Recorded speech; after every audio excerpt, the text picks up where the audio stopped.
With all this, in 2014, sports betting in mind, CXPay started.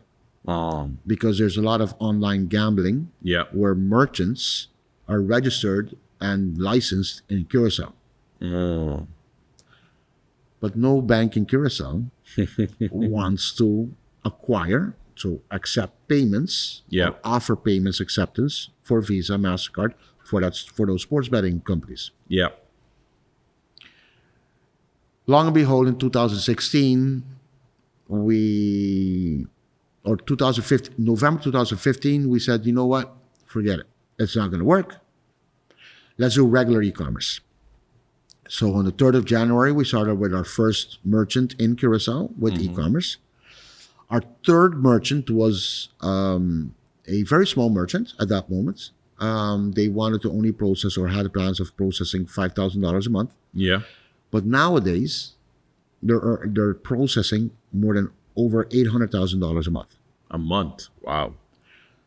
Our first client in Aruba was in November 2016. And our first merchant in St. Martin was in October 2016. Oh, so for the St. Martiners out there that have been constantly saying that well, I was also one of them. The online payment infrastructure is just absolutely not available on the island.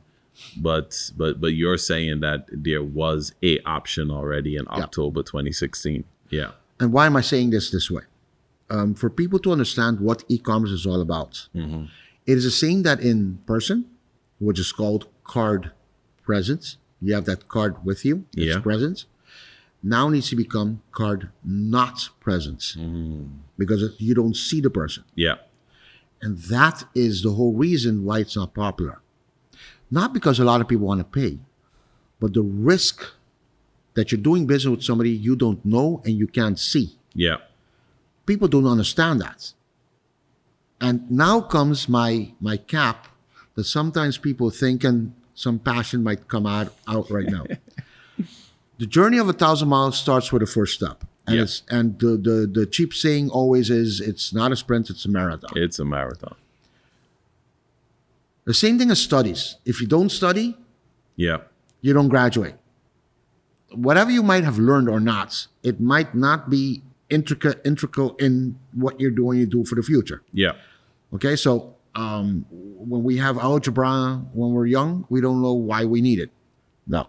The same thing with, do you understand what a transaction is all about? Now, if somebody's not in front of you, how do you know it's them?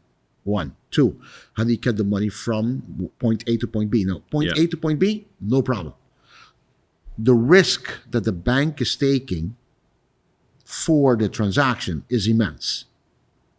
So security needs to be built on top. And even with those securities, you still have the person saying, it wasn't me.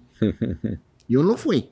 So when you're saying the risk that the bank has to take, is that because when a payment is made, the money may be transferred, but it's not transferred as yet? It might be somebody. No, what I really want to go to is that person that is in reality paying might not be the real person. Oh, okay. It might be your wife. It might be your cousin. So somebody using your credit card to make those payments. Correct. And then you need infrastructure to be able to reverse that. And well, it's basically, it's a catch-all. That means you need to have the security in place, and still somebody wants to charge back. So why is it not readily available? It is, but it's difficult to achieve. Okay. So banks usually think about the risk first instead of the opportunity. Yeah. Entrepreneurs think about the opportunity and the risk less.